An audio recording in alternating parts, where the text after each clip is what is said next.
దేవుని నామమునకు మహిమ ఘనత కలుగును గాక. దేవుని స్తుతించడం, దేవుని ఆరాధించడం. ఒక నిమిషాల వాక్యాన్ని ధ్యానిస్తాం. చిన్న ప్రార్థన చేసుకుందాం. సర్వశక్తిన సర్వాధికారి నిధిలో తండ్రి సమాధానకర్త నీకే కృతజ్ఞతాస్తుతులు చెల్లిస్తున్నాం. మాకు ఇచ్చిన ఈ శ్రేష్టమైన సమయం దీన్ని బట్టి చెల్లిస్తున్న వాక్యాన్ని ధ్యానిస్తుండగా మాతో మీరు మాట్లాడండి. ఈ వాక్యం ప్రత్యక్షంగా నడిపించండి. మా మననంత దేవుని ప్రార్థిస్తూ యేసుక్రీస్తు పరిశుద్ధ నామమున ప్రార్థించి వేడుకుంటున్నాం తండ్రి. ఆమేన్.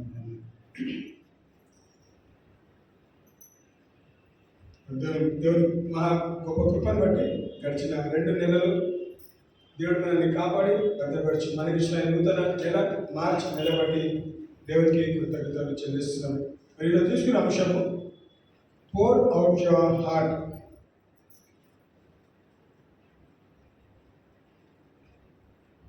పోర్ అవుట్ యువర్ హార్ట్ అన్న అంశాన్ని మనం ధ్యానిస్తాం.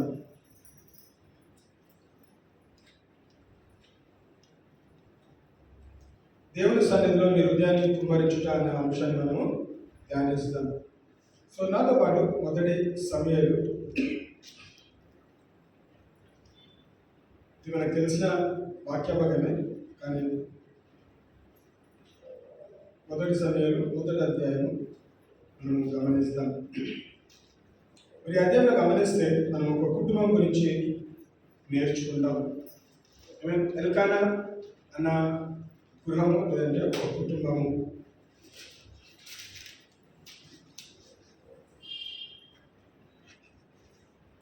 జాగ్రత్త గమనించండి.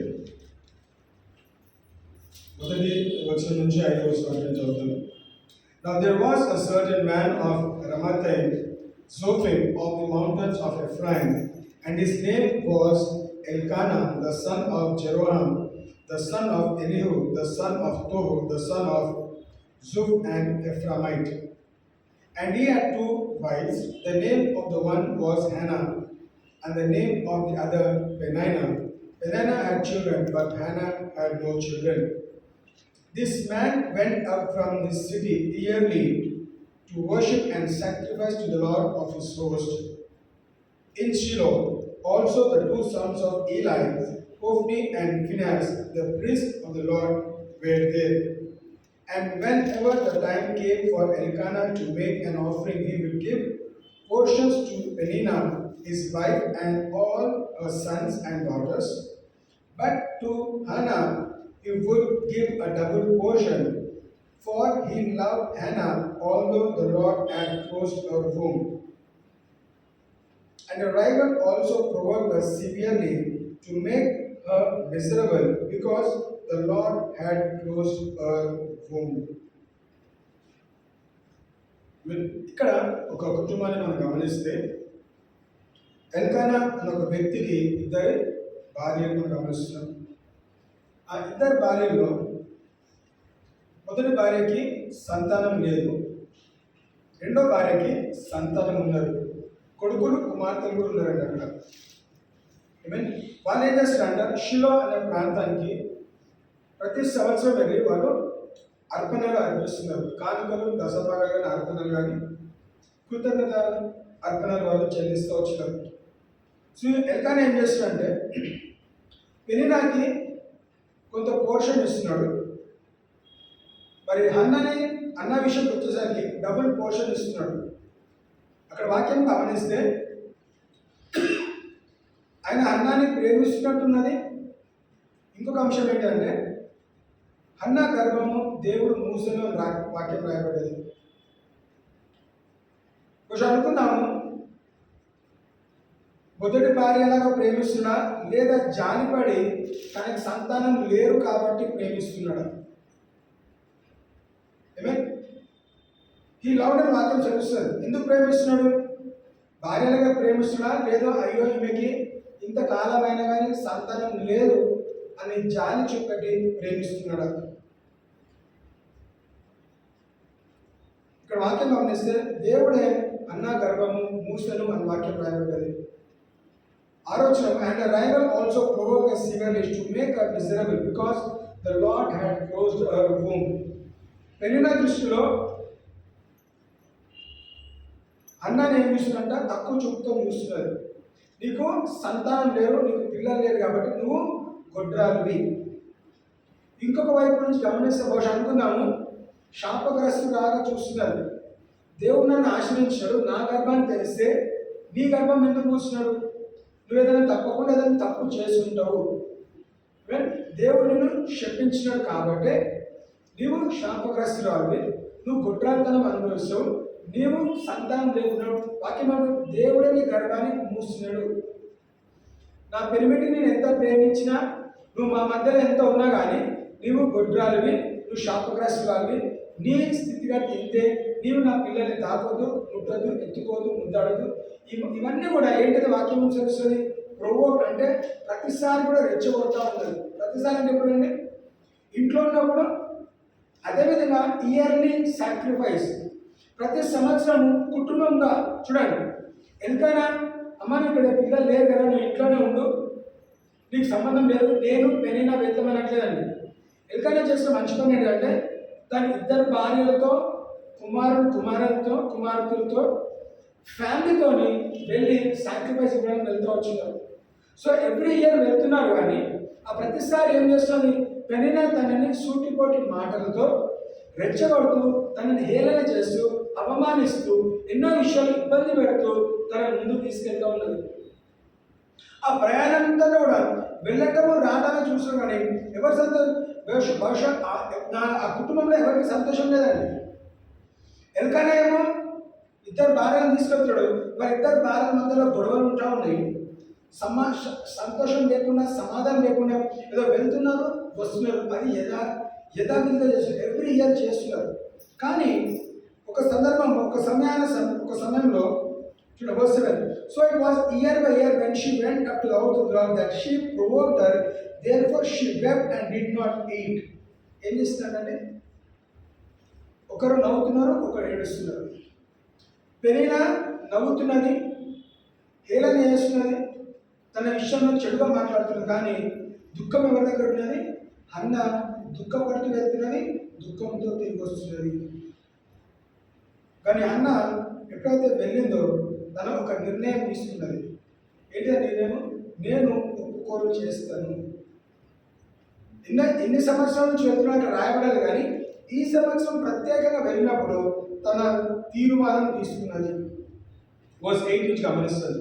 Then Elkanah her husband said to her, Hannah, why do you weep? Why do you not eat? And why is your heart grieved? Am I not better to you than 10 sons? చూడండి, ఎల్కానాకి ఏం తెలియని మాట్లాడుతున్నాడు. ఎందుకు ఏడుస్తున్నావు?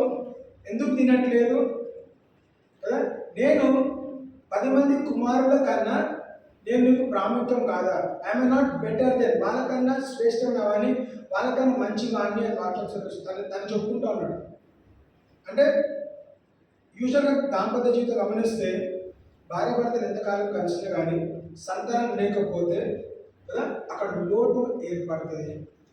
So ఈయనకి ఎల్కానాని నాన్నని పిలుచుకోవడానికి పిల్లలు ఉన్నారు, కానీ అన్నకి అమ్మని పిలవడానికి పిల్లలు లేరు. దేంట్లో ఎందుకు దుఃఖించట్లేదు ఎల్కానాకి సంతానం ఉన్నారు. ఒక భార్య కాకపోతే ఇంకొక భార్య సంతానం ఉన్నది కాబట్టి తనకి దుఃఖం, బాధ, వేదన అంటూ ఏం లేదు. ఈయనకు తెలుసు పెనినా హన్నాని రెచ్చగొడుతుంది, సూటిపోటు మాట్లాడుతూ, అయినను పెనినాని ఎల్కానా ఏమి అనలేకపోతున్నాడు. అక్కడ గద్దించినట్లేదు, తనని తిట్టినట్లేదు, తనని ఏం అంటే బహుశా కొన్నిసార్లు తనని వెనుకేసుకొస్తున్నట్టే గమనిస్తున్నాడు. ఎందుకు ఏడుస్తున్నావు కదా? Why do you weep, why do you not eat? ఎందుకు ఏడుస్తున్నావు? ఎందుకు తినట్లేదు? Why is your heart grieved అంటే ఎందుకు దుఃఖపెడుతున్నావు? తినట్లేదు, తాగట్లేదు, ఏడుస్తున్నావు, దుఃఖపెడుతున్నావు. తనకు రీజన్ తెలుసు కదా. ఎల్కానాకి రీజన్ తెలుసు. What is the reason behind it? తన ఏడుపు కారణం ఎవరు? తను తినకుండా ఉండటం కారణం ఎవరు? దుఃఖపడుతున్న కారణము తనకు ఎరిగినవాడు అయినప్పుడు కూడా తన భర్తగా ఏం చెప్పాలి? అమ్మ నా చేతిలో ఏం లేదు కదా, నువ్వు అనుకున్నట్టు నా చేతిలో ఏం లేదు కాబట్టి మనము వెళ్తున్నాము, ప్రార్థన చేస్తాము, తన ప్రేరేపించాలి, తన ప్రోత్సహించాలి. అమ్మ ఎల్కానా అన్నను బాధపడకు, దేవుడు మన గర్భాన్ని తెరుస్తాడు, మనం ప్రతిసారి వెళ్తున్నాము, దేవుడికి మొరపెట్టున్నాం, కానుకలు అర్పిస్తాం, దశభాగం ఇస్తాం, అన్నీ చేస్తాం కదా. మనం ఓపిక కలిగి ఉందాం, ఓర్పుతో కలిగి ఉందాం. నువ్వు ఏడవకు, నువ్వు తిను, నువ్వు త్రాగు, నువ్వు సుఖించు, నువ్వు ఆనందించు, దేవుడు తప్పకుండా మన గర్భాన్ని తెరుస్తాడని ఒక భర్తగా భార్యని ప్రోత్సహించాలి, ఎంకరేజ్ చేయాలి. కానీ తనేం చేస్తాడు, సంతానం లేకపోతే పోనీ కానీ నేను నీకు ఉన్నాను కదా, 10 మంది కుమారుడు కన్నా నేను నీకు ఎక్కువ కదా, నీ పెళ్ళికి ఇచ్చే ఆస్తుల కన్నా నేను నీకు డబుల్ పోర్లను ఇస్తున్నాను కదా, నువ్వు దీంట్లో సంతోషించు. భర్త ఎన్ని ఇచ్చినా ఏమి చేస్తా కానీ ఒక భార్యకి సంతానం లేకపోతే ఆ దుఃఖము ఎవరు దూరం చేయలేరు. అన్న వైపు నుంచి అంటే, అమ్మ నీ ఆస్తులు అంతస్తులు నాకు ఏమొద్దు, నాకు సంతానం కావాలి. బహుశా ఏడ్చింది వచ్చండి, దేవుడు నాకు సంతానం ఇవ్వకుండా ఎందుకు దూరం చేస్తాడు, దేవా ఇంకా ఎంత కాలము, నేను ఇంకా ఎంత కాలము ఈ పోరు పడాలి, ఈ పెళ్లిన నుంచి నేను పోరు పడాలి, సంవత్సరంతో సంవత్సరం, ప్రతి నెల ప్రతిరోజు ఈ దుఃఖము బాధ వేదన ఇంకెంత కాలము దేవా. బహుశా ఒక నిర్ణయం తీసుకున్నట్టున్నది, ఈ సంవత్సరం చివరి సంవత్సరం నేను నీ దగ్గరికి ఒంటరిగా వస్తున్నాను, నెక్స్ట్ టైం నేను వస్తే నీ దగ్గరికి నేను కుమారుడితో ఖచ్చితంగా రావాలి ఆ నిర్ణయం తీసుకున్నది.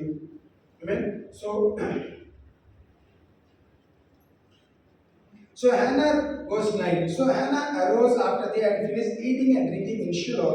Now Eli the priest was sitting on the seat by the doorpost of the tabernacle of the Lord. Verse 10. And she was in bitterness of soul and prayed to the Lord and wept in anguish. Verse 10. Children, sister. బహు దుఃఖక్రాంతురాలై వచ్చి యెహోవా సన్నిధిని ప్రార్థన చేయుచు బహుగా ఏడ్చుచు ఏం చేస్తుంది, బహు దుఃఖక్రాంతురాలై వచ్చి యెహోవా సన్నిధిని ప్రార్థన చేయించు బహుగా ఏడ్చుచు. ఇంగ్లీష్లో అయితే and she was in bitterness of soul and prayed unto the Lord and wept to soul. ఎంతగా ఏడుస్తుందంటే ఇంకెవరు ఆపలేకపోతున్నారు. హృదయము బాధపడుతున్న దుఃఖము అంటే బహుశా అనుకుందాము, ఏడుపు ఎప్పుడు వస్తుందండి, నేను అన్ని గుర్తు చేసుకున్నప్పుడు ఏడుపు వస్తుంది. ఏం గుర్తు చేసుకున్నారు, నేను పెళ్లి రోజు నుంచి గుర్తొస్తాయి. కానీ అనవసరంగా నేను పెళ్లి చేస్తున్నాను, వేరేనైనా చేసుకోవాల్సింది, నేను పెళ్లి చేసుకోకుండా నుంచి నాకు పిల్లలు లేరు కదా, నాకు పిల్లలు లేరని ఇంకొక ఆమె తీసుకొచ్చాడు.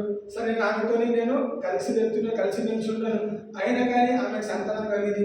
సంతానం కలిగితే కానీ నేను మంచిగా ఉన్నా కదా, నా సైడ్ నుంచి తప్పు చేస్తున్నాను, నేను తప్పు చేయలేదు కదా, అయినా కానీ ఆమె నన్ను చుట్టుపట్టి మాట్లాడుతున్నది, బేధిస్తున్నది, బాధ పెడుతున్నది, తిరిగి వర్షం కొట్టిండొచ్చు కూడా. ఇవన్నీ కూడా గుర్తు చేసుకోండి. ఎక్కడ ఏడుస్తున్నది, ఇంట్లో ఏడుపు, దారిలో ఏడుపు, తిరిగి ఏం చేస్తారు, దేవుని మందిరంలో ఏడుస్తూ ఉంది. అందుకే ఇక్కడ వాక్యం గమనిస్తే బహు దుఃఖక్రాంతురాలై వచ్చి యెహోవా సన్నిధి ప్రార్థన చేయొచ్చు బహుగా ఏడ్చెను. దేవుని సన్నిధిలో మొరపెట్టుకుంటున్నది.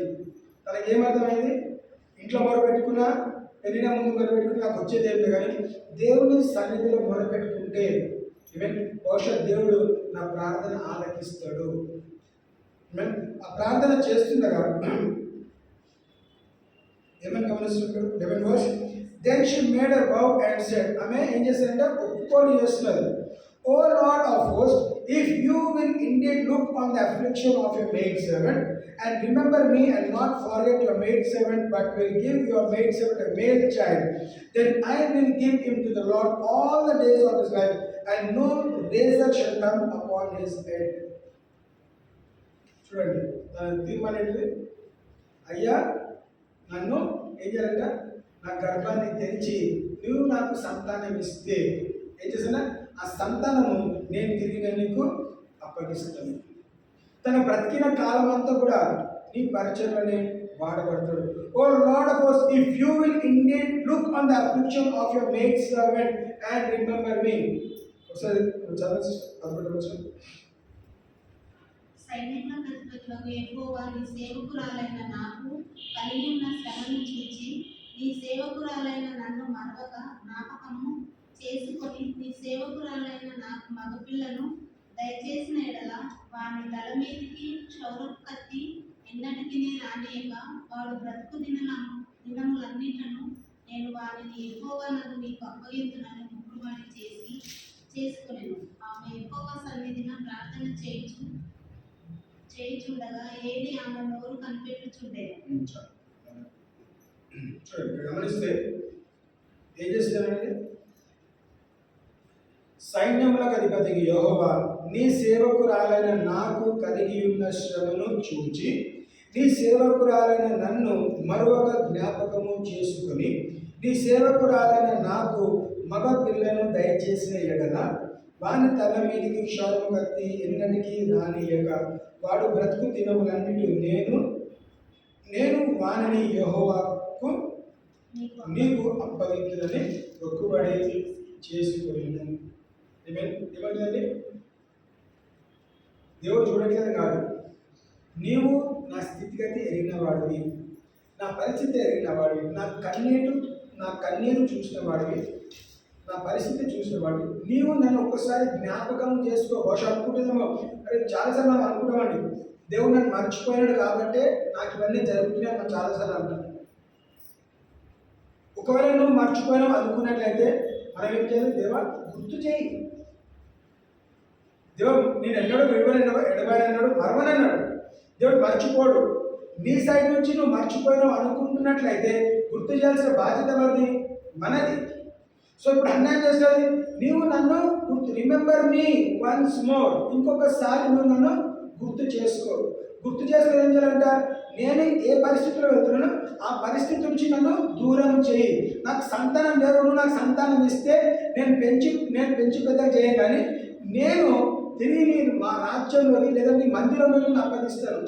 ఎక్కడ చెప్తున్న మాటలు, దేవుని మందిరంలో దేవుని సన్నిధిలో మొరపెట్టుకుంటుంది, ఒప్పుకొని చేస్తుంది. ఇంటికి వచ్చినాక చెప్పట్లేదండి, దేవుని మందిరంలో మొరపెట్టుకున్నది, దేవుని సన్నిధిలో ఒప్పుకొని చేస్తుంది. ఎవరి గురించి? 10 మంది వినేలాగా కాదు, దేవునికి తనకున్న సంబంధం మాత్రమే.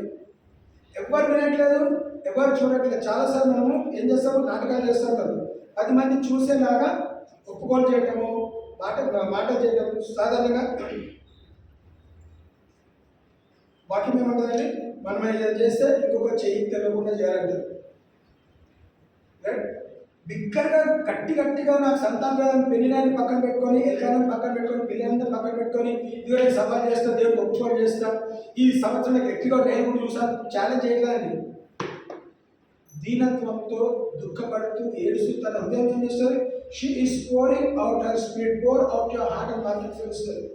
సో అక్కడ ఏం చేస్తుందంట, దేవునికి ఒప్పుకోలు చేస్తుండగా, and it happened as she continued praying before the Lord that Eli watched her mouth.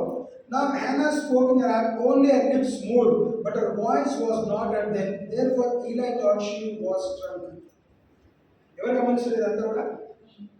అక్కడ తన ప్రార్థన చేసేవాడు ఎవరి పక్కన ఉండాలి, భర్త, పెళ్ళిన పిల్లలు కూడా ఉండాలి. సహకరించాలి కదా, అక్కడ పోతే ప్రార్థన చేసి కనీసం ఉందామని అందరు వెళ్ళిపోయిన తర్వాత ఏమైంది, బహుశా వాళ్ళు బయట ప్రేయర్ తర్వాత ఏం చేస్తాం, సాధారణ గుడారం పని అయితే బయట తిరుగుతూ ఉంటారు. సో మీరు తిరగండి, నేను ఒక 5 నిమిషాలు టైం ఇవ్వండి, నేను ఇప్పుడే పోయిస్తా అంటారు. దేవుని మందిరానికి మీరు అక్కడ ఏం చేస్తారు, ప్రార్థన చేస్తుండగా అక్కడ ఉన్న ప్రవక్త ఇలా గమనిస్తూ వచ్చినాడు. ఇలా చూసింది ఏంటి, అరే ఎవరా ఈమె, అందరు బయట తిరుగుతాడు, మీరు వచ్చి ఇక్కడ ఏడుస్తున్నది, లేదంటే తన పెదాలు కదులుతున్నా కానీ స్వరం బయటికి రావట్లేదు. ఇలా ఏమనుకున్నాడు, ఆమె తాగింది అని అనుకుంటున్నాడు. కానీ ఇక్కడ అన్యాయం చేస్తున్నది, ప్రార్థన చేస్తుంది, దేవుని సంగతి మొరపెట్టుకుంటున్నది. అందుకే చూడండి, ఇలా ఏమన్నాడు, సో ఇలా said to her, how long will you be drunk, put your wine away from you. ఎంతవరకు నువ్వు తాగి ఉంటావో, తిట్టుంటాడు తాగిపోతానా, ఇది దేవుని మందిరం, నీకు తెలియదా, నీ తలకాయ లేదా, నీకు తెలియలేదా, నువ్వు ఇట్లనే తాగు దేవుని మందిరంలోకి వస్తావా, నీకు ఎంతసేపు నువ్వు ఈ విధంగా ఉంటావు.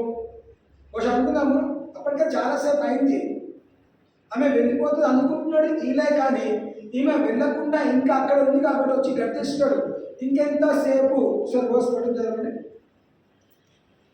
ఎంతవరకు నీవు మత్తురాలవైందువు, నీవు ద్రాక్షారసం యొద్ద నుండి తీసివేయమని చెప్పగా, హన్నా ఎంతవరకు నీవు మత్తురాలై ఉందువు. ఎంతవరకు అనేటిది తప్పకుండా కొద్దిసేపు అయింది అని గమనించడం.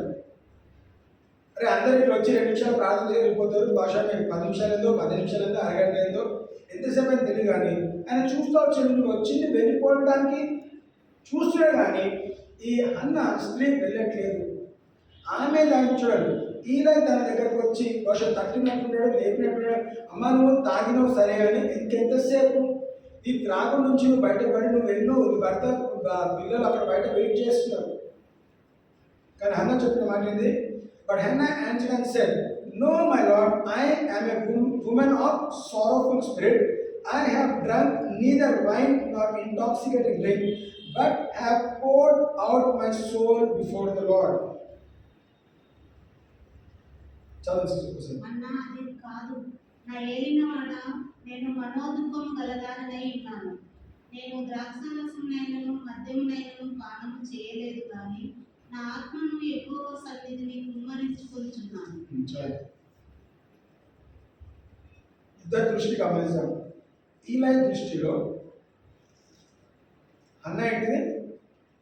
తాగుబోతున్నారు, ఒక డ్రంకర్డ్.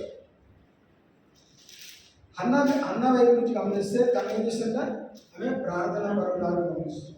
She was praying. ఇక్కడ గమనిస్తే యెహోవా, చూడండి, నా ఆత్మను యెహోవా సన్నిధిని కుమ్మరించుకొనుచున్నాను.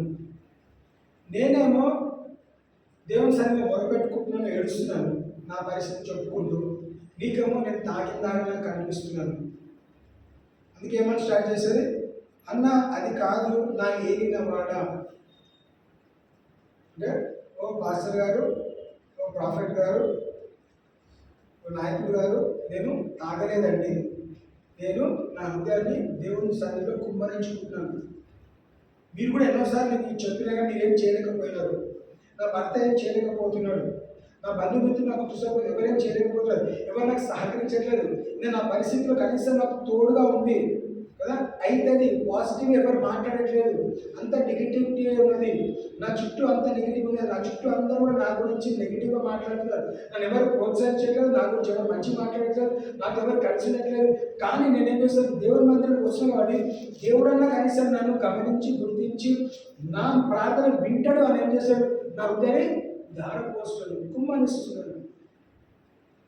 నీకేమో నేను తాగిందాగా కనిపిస్తున్నాను, దేవుడికేమో తన హృదయాన్ని కుమ్మరించే వ్యక్తిగా కనిపిస్తున్నాను. ఎప్పుడైతే తన పరిస్థితి ఏది చెప్పిందో,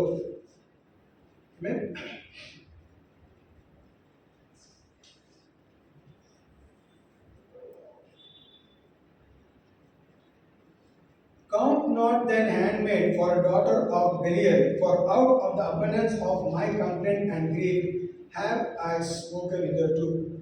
నీ సేవకురాలైన నన్ను పనికి మారిన దానిగా ఎంచవద్దు. అత్యంతమైన కోపకారణమును బట్టి బహు నిట్టూర్పును విడుచుచు నాలో నేను దీని చెప్పుకొనుచుంటున్న నేను. తర్వాత ఏమంటుంది? అంతటా ఏలి, నీవు క్షేమముగా వెళ్ళుము, ఇశ్రాయేలు దేవునితో నీవు చేసుకున్న మనవి ఆయన దయచేయుగాక అని ఆమెతో చెప్పగా. ఏమైనా 7వ వచనంలో తన ఏడ్చింది. 17వ వచనంలో ఈలై తన దగ్గరకు వచ్చి, ఎవరి దగ్గరికి? హన్న దగ్గరకు వచ్చి, నువ్వు ఏం చేస్తావు ప్రార్థన తెలియదమ్మా. ప్రార్థన అక్కడ ఈలైకి చెప్పినట్టు ఏం లేదు. కానీ ఈలై ఏమన్నాడు? నువ్వు నీ నమ్మకత్వాన్ని బట్టి, నీ యథార్థాన్ని బట్టి నేను ఒప్పుకుంటున్నాను. నేను దూరం నుంచి చూసినప్పుడు తాగిన దాని ఇలా కనబడ్డావు కాబట్టి నేను వచ్చి అడిగినాను, కానీ నన్ను క్షమించమ్మా. కానీ ఇప్పుడు అన్న ఏమంటున్నది? నన్ను తక్కువ అంచనా వేయకు, లేదంటే కోపిష్టి దానిగా చూడకు, నేను తాగుబోతులాగా నన్ను చూడకు. నా హృదయాన్ని పోసుకున్నాను, నేను దేవుని సన్నిధిలో మొరపెట్టుకున్నాను, నేను ఒక విజ్ఞాపన చేస్తున్నాను. సో ఇప్పుడు ఏం చేస్తాము? ఇలా ఏమన్నాడు చూడండి. ఈలైతే తను చేసిన ప్రార్థన చెప్పలేదండి. అంతటా ఏలి, నీవు క్షేమముగా వెళ్ళుము, ఇశ్రాయేలు దేవునితో నీవు చెప్పుకొనిన మనవిని ఆయన దయచేయుగాక అని ఆమెతో చెప్పాను. ఏమన్నాడు? నువ్వు ఏదైతే ఇశ్రాయేలు దేవునికి నీ మనవి విన్నపము చేసుకున్నావో అది నీవు దయచేయుగాక. అది ఏమైనా కానీ, అది సంతానానికి సంబంధించిందా, ఆర్థిక ఒత్తిడికి సంబంధించిందా, ఆరోగ్యానికి సంబంధించి, అది దేవుని సన్నిధిలో నువ్వు దేనికైతే మొరపెట్టుకున్నావో, ఏ అంశం అయితే తీసుకొచ్చి ఇంత దూరం వచ్చి నీ అంశంతో మొరపెట్టుకున్నావు, ఆ అంశం నీకు అనుగ్రహించబడును కాక. ఏం చేస్తాడు? హన్నాతో ఈలాయి ఏకీభవిస్తున్నాడు. అందుకే వాక్యం ఏం రాయబడదు, ఇద్దరు కానీ ఇద్దరు ఏకీభవించి ప్రార్థన చేసినట్లయితే. అంటే ఇంతకాలం చేసిన ప్రార్థనలకి ఎవరు ఏకీభవించలేదండి. హన్నా ఏకీభవించట్లేదు, పెనినా ఏకీభవించట్లేదు, లేదా పెనిన పిల్లలు కూడా హన్నాతో ఏకీభవించట్లేదు. సో ఈసారి ఎందుకు ఆన్సర్ అవుతుంది? ఎందుకంటే హన్నా ప్రార్థన చేసింది, ఇంకొకరు వచ్చింది ఏదంట, ఏకీభవించాలి, అగ్రిమెంట్ చేయాలి. అందుకే దాదాపు మనం అదే రిజిస్ట్రేషన్ దేనికి వెళ్ళినా కానీ విట్నెస్ అంటాం. ఇల్లు కొన్నా, ఇల్లు అమ్మినా కానీ, ఏదైనా వస్తువు కానీ, గ్యారెంటీ కానీ విట్నెస్ అంటాం. ఎందుకు తీసుకుంటాము? వాళ్ళ కళ్ళ ఎదుట జరిగిందని. సో దేవుడికి ప్రార్థన చేసి ఏమని ప్రార్థన చేస్తావో నాకు తెలియదు, కానీ నువ్వు చేసిన ప్రార్థన నీ జీవితంలో అనుగ్రహించబడును గాక. ఎవరైనా ఇలా ఆ సంఘానికి, ఆ మందిరానికి ఎవరంటే ఒక యాజకుడుగా, లేదా ఒక ప్రవక్తగా తనతో వచ్చి నువ్వు చేసే ప్రార్థనకి నేను కూడా ఏకీపిస్తున్నాను, ఈ ప్రార్థన ఆలకించబడును గాక. అందుకే ఇప్పుడు ఏమన్నాడు వర్స్ 17లో, చదువు. అంతటా ఏమి నీవు క్షేమముగా వెళ్ళుము, ఇశ్రాయేలు దేవునితో నీవు చేసుకున్న మనవిని ఆయన దయచేయుగాక అని ఆమెతో చెప్పింది. ఏమన్నా? గో ఇన్ పీస్, క్షేమముగా వెళ్ళు. ఆమె ఏ స్థితిగతిలో వచ్చింది? గ్రీఫ్తో వచ్చింది. అవునా? సమాధానం లేకుండా వచ్చిందంటే ఎక్కడికి? మందిరానికి సమాధానం లేకుండా వచ్చింది. కానీ మందిరంలో ప్రార్థన చేసిన తర్వాత ఇప్పుడు ఎవరు ఉంటున్నారు? సమాధానంతో వెళ్ళము, క్షేమంగా వెళ్ళము. ఎందుకు? నీ ప్రార్థన ఆలకించబడుతుంది. ఇక మీదట నువ్వు ఏడవలసిన అవసరం లేదు, దుఃఖపడాల్సిన అవసరం లేదు, నీ హృదయం ఇక్కడ దారిపోయాల్సిన అవసరం లేదు. ఈ రోజుతోనే ఆ చాప్టర్ క్లోజ్ అవుతుంది. సో ఆయన ఏకీపించిన తర్వాత ఏమని గమనించాము? Verse 18. And she said, let thine handmaid find grace in thy sight. So the woman went her way and did eat, and her countenance was no more sad. ఆమె అతనితో, నీ సేవకురాలైన నేను నీ దృష్టికి కృప నొందుదును గాక అనెను. తర్వాత ఆ స్త్రీ తన దారిని వెళ్ళిపోయి భోజనము చేయుచు నాట నుండి దుఃఖం ఉండడం మానెను. ఆమె ఏ విధంగా వచ్చింది? ఆ ప్రాసెస్లో ఏం చేసినది? ఈలై తనతో ఏం చేసండి? ధైర్యం చెప్పినాడు. అమ్మ నువ్వు చేసుకున్న ప్రార్థన బహుశా ఇంతకాలం ప్రార్థన చేస్తూ వెళ్ళిపోతున్న ఆన్సర్ రావట్లేదు, బహుశా డౌట్తో ప్రార్థన చేసిండొచ్చు, ఒక అపనమ్మకంతో ప్రార్థన చేస్తుండొచ్చు. కానీ ఎప్పుడైతే ఈలై వచ్చి నీ ప్రార్థన ఆలకించబడుతుంది, నువ్వు క్షేమంగా వెళ్ళాడు, అప్పుడు ఆమెకి ధైర్యం కలిగింది. ఆ ధైర్యంతో ఏం చేశారు? She rose, she sat, she ate and she went. లేచింది, తిన్నది, ముఖం కడుక్కున్నది, ఏడుపు ముఖం పక్కన పెట్టింది, సంతోషంతో వెళ్తుంది. ఏమని సంతోషము? దేవుడు నా ప్రార్థన ఆలకించాను. సో ప్రతి వారం కూడా సంఘంలో ఏదో విధంగా వస్తున్నామండి. మనం వచ్చి వెళ్తుండగా ఏ విధంగా వచ్చినామో ఆ విధంగా సంఘం నుంచి వెళ్ళేందుకు.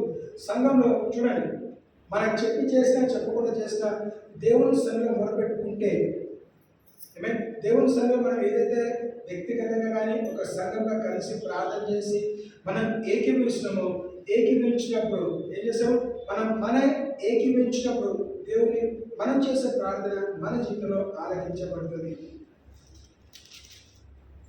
హన్నా జీవితంలో ఏమైనా గమనిస్తాము? 7వ వచనం గమనిస్తే ఆమె ఏడ్చుకుంటూ వచ్చింది. 17వ వచనంలో ఈలై ఏకీవించున్నాడు. 18వ వచనం వచ్చేసరికి ఏం చేస్తాము? ఆమె దుఃఖక్రాంతులుగా లేదు ఇక మీదట. ఏడ్చుకుంటూ వచ్చింది, దొరుకుతున్నది, చదువుతున్నది. ఎంతకాలం బాబు, ఇంకెంతకాలం పేచి పెడతారు అనుకున్నాము. ఇంకా నేను చనిపోతే మంచిది అన్న ఆలోచన కూడా వచ్చిండొచ్చు. సూసైడ్ చేసుకుంటే మంచిది, ఎందుకు బ్రతకాలి, నాకు భర్త లేడు, నాకు పిల్లలు లేదు. ఈ ఆస్తులంతా నేను ఏం చేసుకోవాలి? ఈ పోరు నాకు ఎందుకు? వాళ్ళు ఇద్దరు వదిలేస్తే వాళ్ళ బతుకు వాళ్ళు బతుకుతారు కదా, వాళ్ళ జీవితం వాళ్ళు కొనసాగుతారు కదా. నేను గుట్టాలుగా, నేను ఒక పానకంలో పుడుగలాగా, నేను ఒక మూలలాగా, ఒక మేకులాగా, ఒక మురులాగా నేను వీళ్ళ కుటుంబంలో ఎందుకు ఉండాలి?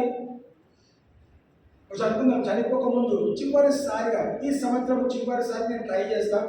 బహుశా ఈ సంవత్సరం కూడా నేను గొడ్రాలు ఉంటే నెక్స్ట్ ఇయర్ నేను ఆత్మహత్య చేసుకుంటాను. ఈ ప్రాసెస్ అంతా ఒక స్త్రీగా ఒక సిచ్యువేషన్, అంటే ఆ పరిస్థితి కూడా వెళ్తున్నప్పుడు ఈ తలంపులు ఖచ్చితంగా అందరికీ వస్తాయి. కొంతమంది చేస్తారు, కొంతమంది చెయ్యరు. ధైర్యం ఉన్న వాళ్ళు చేయకుండా ఏం చేస్తారు? అధిగమిస్తారు. తిరిగి వాళ్ళు చేసి వాళ్ళ జీవితాన్ని ముగించుకుంటారు. బహుశా అన్న కూడా అలాంటి ఆలోచనలు కానీ అలాంటి పరిస్థితి నుంచి వెళ్ళిండొచ్చు. కానీ ఏం చేస్తాను? ఇంకొక ఛాన్స్, దేవుడికి ఒక ఛాన్స్ ఇచ్చి చూస్తా, దేవుని సరిగ్గా మొదలుపెట్టుకుంటా. ఈ సంవత్సరం కూడా నేను యథావిధిగా నేను వస్తున్నా వెళ్తున్నా అంటే నెక్స్ట్ ఇయర్ నేను వచ్చేసరికి ఏం కాకపోతే నేను ఇక్కడ మీద రాననుకోవచ్చు, లేదు నేను చనిపోవడమో బెటర్ అనుకోవచ్చు. కానీ దేవుడు సన్నిధిలో మొదలుపెట్టాడు. when she poured out her heart in the presence of the Lord, తన హృదయం ఎప్పుడైతే దారపోసిందో దేవుడు తన ప్రార్థన విన్నడు, తన గర్భాన్ని తెరిచాడు. ఇవి వచ్చి గమనిస్తే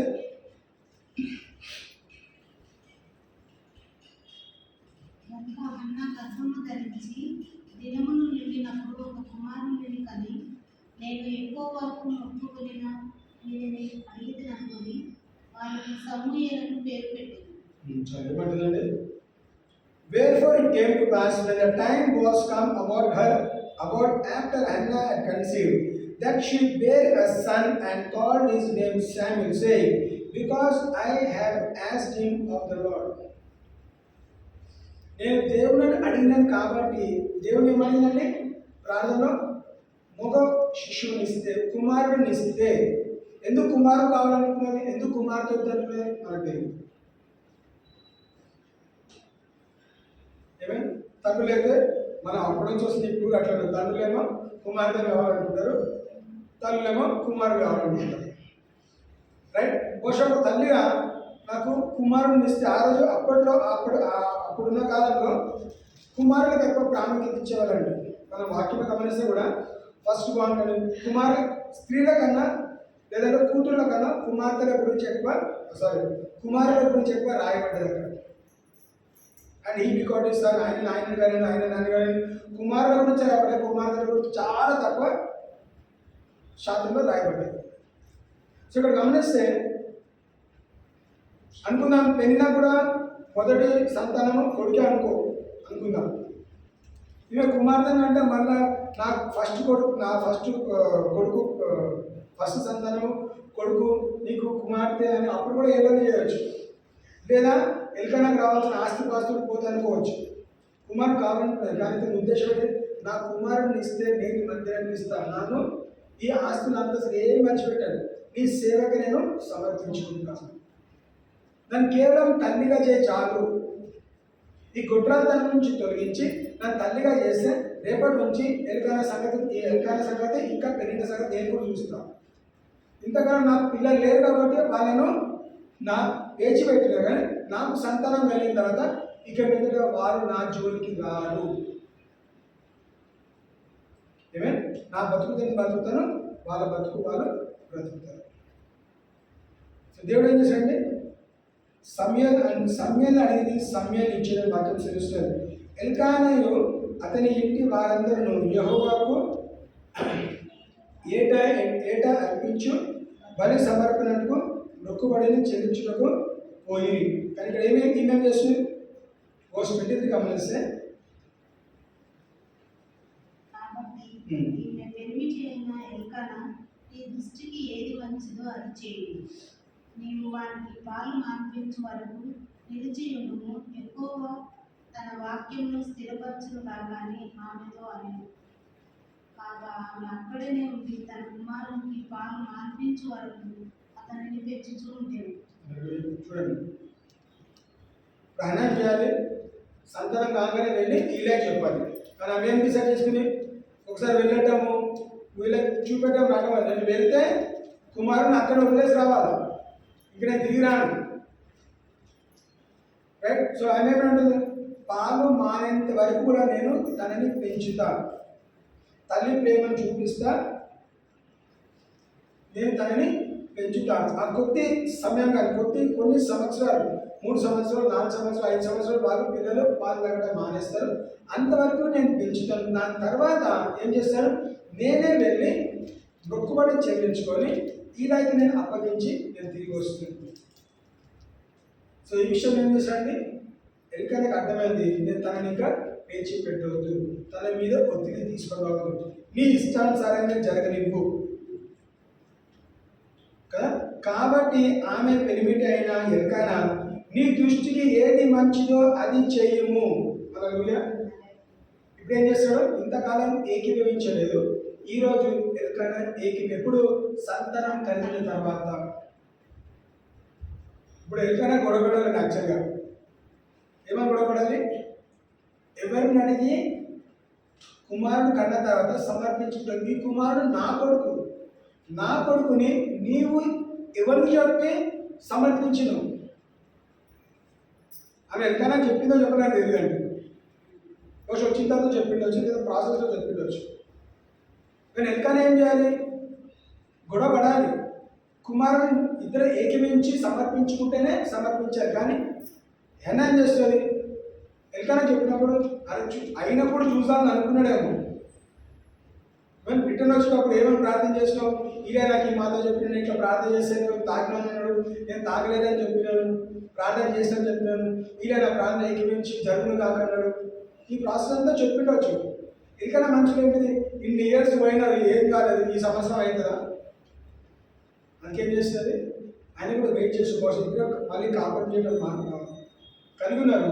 గమనిస్తారు, దేవుడు వాక్యం నెరవేర్చబడ్డది, తన ప్రార్థన నెరవేర్చబడ్డది, ఇలా పలికిన మాట నెరవేర్చబడి. అంటే ప్రతి ఒక్కరు కూడా ఎవరైతే పాజిటివ్గా దేవుని వాక్యాన్ని అనుసారంగా పలికిన ప్రతి మాట వాళ్ళ జీవితం నెరవేర్చబడ్డది. కాబట్టి ఎలుకనుకున్నాడు, నీ విశ్వాసం గొప్పది.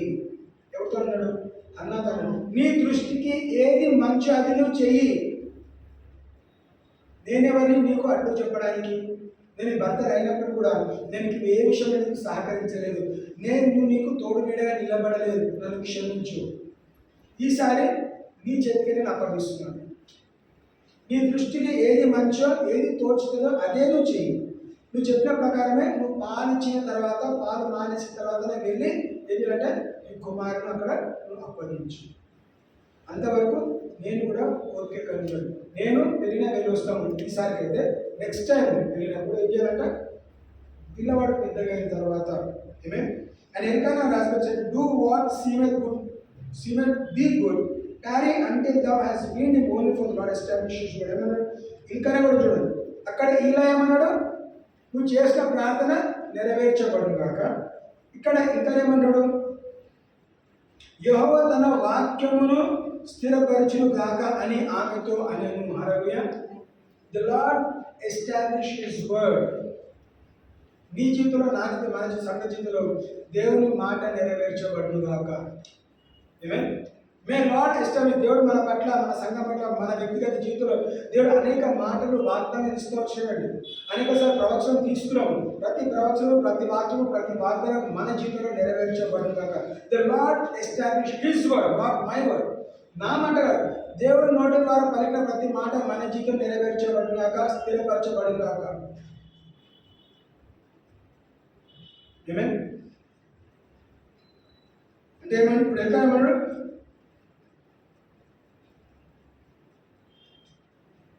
యెహోవా తన వాక్యమును స్థిరపరచును గాక అని ఆమెతో అనెను. కాగా ఆమె అక్కడనే ఉండి తన కుమారునికి పాలు మాన్పించే వరకు అతని పెంచుచుండెను. తర్వాత ఏం చేసింది, వర్స్ 24. పాలు మాన్పించిన తర్వాత అతడు ఇంకా చిన్నవాడై ఉండగా ఆమె ఆ బాలుని ఎత్తుకొని 3 కోడెలను పిండిని ద్రాక్షరసపు తిత్తిని తీసుకొని సిలువలోని మందిరంలోకి వచ్చాను.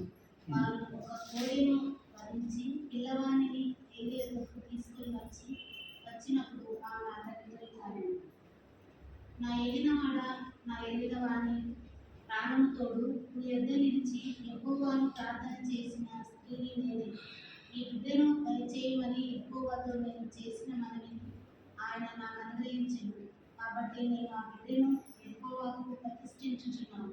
తాను బ్రతుకు దినములన్నింటిలో వాడు యెహోవాకు ప్రతిష్ఠితుడని చెప్పాను. అప్పుడు వాడు యెహోవాకు అక్కడనే పుట్టి.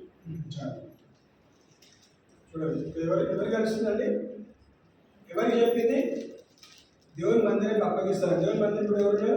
ఇలా ఒక ప్రవక్త వచ్చాడు తన చేతులకు అప్పగించడానికి. ఎప్పుడండి? తన అనుకున్న టైం తర్వాత ఇంకా కొంతకాలం వరకు ఇప్పుడు అన్నం పాదరడం మానేసి ఇప్పుడు అన్నం తినిపిస్తా కదా, అన్నం తిన్నాక ఒక 1 year తర్వాత 2 years తర్వాత పంపిస్తాను. తను అనుకున్న ప్రకారంగా జరుగుతుంది. పిల్లవాడు పాలు తాగడం మానేసిన తర్వాత ఎప్పుడైతే ఆహారం తినడం ఆరంభిస్తాడో అప్పుడు నేను దేవుని మందిరంలో నేను ప్రతిష్ఠిస్తాను. Go and surrender into the Lord. ఎవరి దగ్గరకు వచ్చిందండి? దేవుడు అక్కడ గేట్ దగ్గర పెట్టి వెళ్ళిపోవట్లేదు. ఎవరికైతే చెప్పిందో తన దగ్గరకు వచ్చి ఏం చేస్తున్నది? గుర్తు చేస్తున్నది. ఈ బిడ్డను దయచేయమని యెహోవాతో నేను చేసిన మనవి ఆయన నాకు అనుగ్రహించును. నా ఏలిన వాణి ప్రాణము తోడు నీ యొద్ద నిలిచి యెహోవాను ప్రార్థన చేసిన స్త్రీ నేనే. అనుకున్న 3-4 సంవత్సరాలు అయి ఉంటుంది ఆ పరిస్థితి. తర్వాత మరి ఇలా అన్నది గుర్తుపెట్టుకోవాలి. కొంచెం స్టోరీ మొత్తం చెప్పుకుంటుంది కదా. నేను ప్రార్థన చేస్తుంటే నువ్వు నా దగ్గరకు వచ్చినావు, తాగినామని అడిగినావు, ఆ రోజు ఆ టైము ఆ కాలము ఆ సంవత్సరం ఈ విధంగా వచ్చినాను. ఆ స్త్రీ నేనే. నువ్వు చెప్పిన మాట ప్రకారం దేవుడు ప్రార్థించాడు. ఇదిగో నేను కుమారుని ఒప్పుకున్నాను, కుమారుని నాకు అనుభవించాడు. దేవుని మందిరానికి విడిచిపెట్టడానికి నేను వచ్చినాను. తప్పకుండా ఇలా ఆశ్చర్యపడి ఇలాంటి స్త్రీలు కూడా ఉన్నారా కదా. లేనప్పుడు ఒక మాట, ఉన్నప్పుడు ఒక మాట మాట్లాడే పరిస్థితులు ఉన్నామని మన దగ్గర ఏం లేవు. దేవుడు నాకు ఇస్తే నేను తిరిగి ఇస్తానని మనం చాలాసార్లు చెప్తాం. కానీ ఏదైతే లేదో మనం పొందుకున్న తర్వాత, లేదంటే దేవుడు అనుగ్రహించిన తర్వాత మనం దేవుడిని మర్చిపోతాం. మొక్కుబడి చేస్తే మొక్కుబడి నిలబడటం చాలా ఇంపార్టెంట్. ఒక మాట ఇస్తే మాట నిలబెట్టుకోవాలి. మొక్కుబడి చేస్తే మొక్కుబడి మనం చెల్లించుకోవాలి. వాక్యం ఏమంటే మొక్కుబడి చెల్లించి మొక్కుబడి తీర్చకపోతే మొక్కుబడి చేసుకోక వాక్యం చెప్తుంది. Don't make a wow if you don't keep your wow.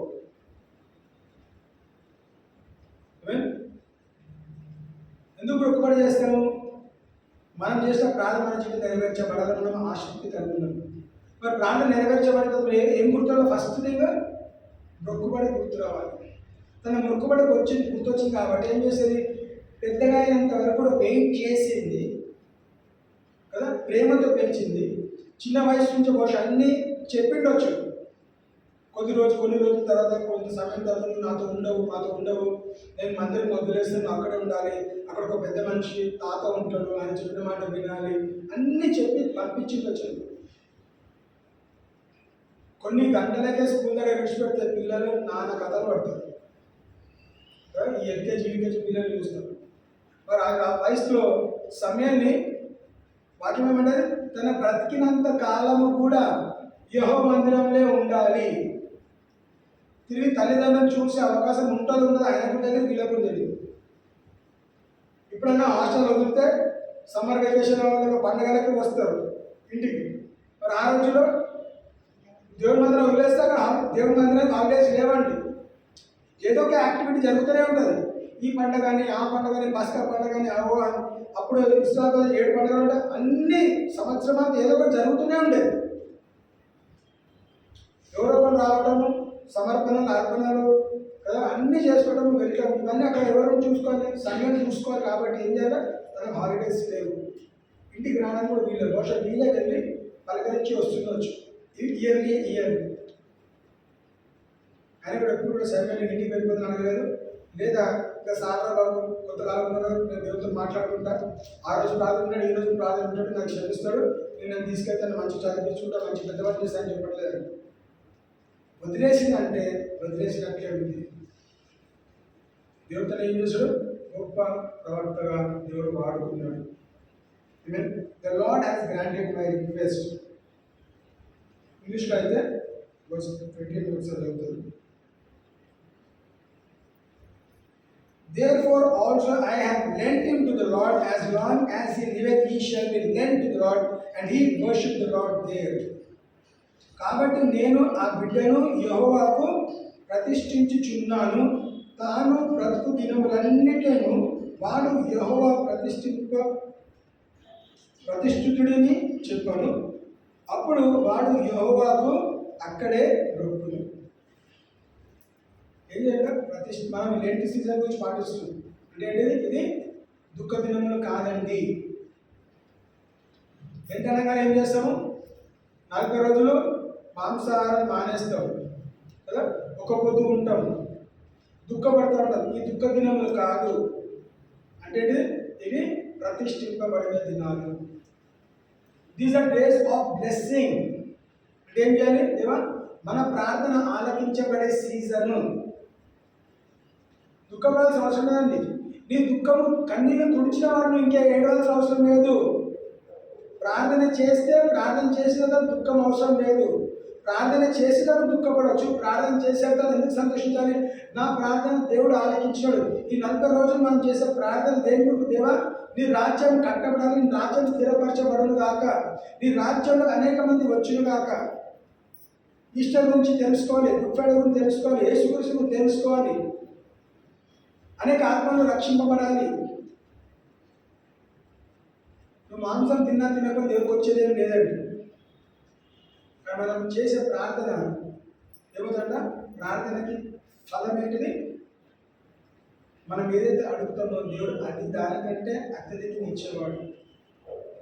అన్న ఒక కుమారుని అడిగి కానీ తర్వాత దేవుడు ఒకసారి గర్భం తెలిస్తే మనం ముయ్యడండి. ఏం చేస్తాము? ముయ్యబడిన గర్భం దేవుడు తెరిచిన తర్వాత సమయం తర్వాత కూడా సమయాన్ని ఇచ్చిన తర్వాత మళ్ళీ ఆమెకి సంతానం కలిగింది. పెంచడానికి, పెద్ద చేయడానికి, పోషించడానికి, తనతో ఆడుకోవడానికి మళ్ళీ దేవుడు ఏం చేస్తాడు? అన్నకి సంతానం అనుభవిస్తూ వచ్చినాడు.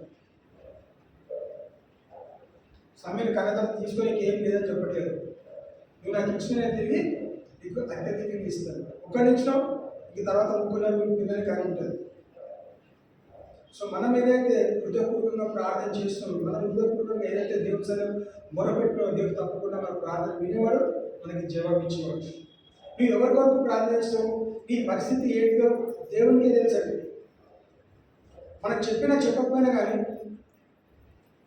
కదా. చూడండి, ఈలాకి స్టోరీ మొత్తం చెప్పట్లేదు. ఇలా ఏమన్నాడు? అమ్మా, నువ్వు చేసిన ప్రార్థన దేవుడు నీకు అనుగ్రహించను కాక.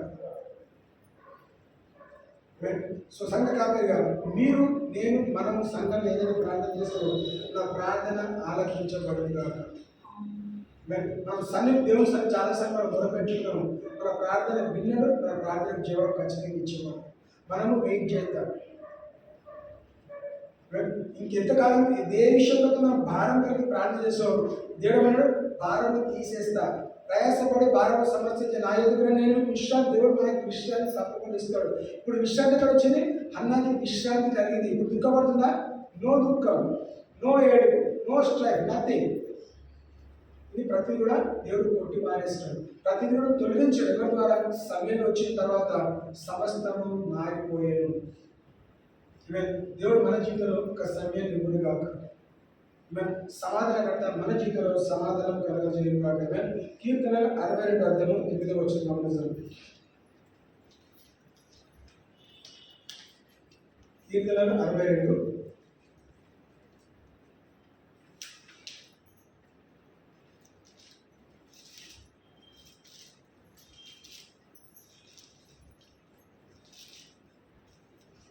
Trust in him at all times. You people, pour out your heart before him. God is a refuge for us. నా జన్మన ఎల్లప్పుడూ ఆయన యందు నమ్మిక ఉంచుడి. ఆయన సన్నిధిని మీ హృదయములను కుమ్మరించుడి. దేవుడు మనకు ఆశ్రయం. దేవుని సన్నిధిలో హృదయాన్ని కుమ్మరించుడి, ఎందుకంటే ఆయన మనకి ఆశ్రయమై ఉన్నాడు.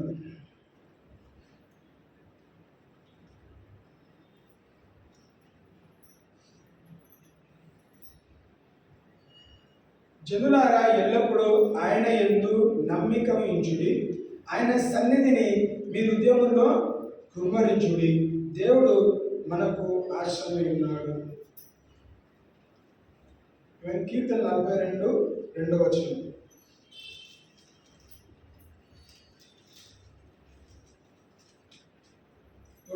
Sorry, 142.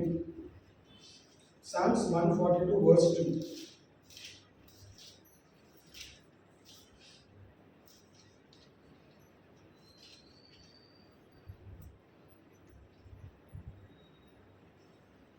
బహు వినయముగా ఆయన సన్నిధిని నేను మొరపెట్టుచున్నాను. నాకు కలిగిన బాధ ఆయన సన్నిధిని తెలియజేయుకొనుచున్నాను. I poured out my complaint before him. I showed before him my trouble. బహు వినయముగా ఆయన సన్నిధిని నేను మొరపెట్టుకొనుచున్నాను. నాకు కలిగిన బాధ ఆయన సన్నిధిని తెలియజేస్తున్నాను. దేవుని మధ్య దీనికోసం అండి మన బాధ ఎవరి వినకపోయినా కానీ దేవుని సన్నిధిలో మనం మొరపెట్టుకుంటే మన ప్రార్థన వినడానికి ఆయన ఆశపడుతున్నాడు, ఆయన ఆసక్తి కలిగి ఉన్నాడు. హల్లెలూయా. నేను భాషలు చెప్పిన ఆయన ఏం వినట్లేదని భాషలు విన్నా వినకపోయినా మీకు అవసరం అండి. దేవుడికి ఎవరు ప్రార్థన చేస్తాము? దేవుడికి మొరపెట్టుకుంటే దేవుడు మీ ప్రార్థన వింటాడు, మీకు ఏం చేశాక మీకు పరిష్కారం ఇస్తుంది, ఆన్సర్ ఇస్తుంది.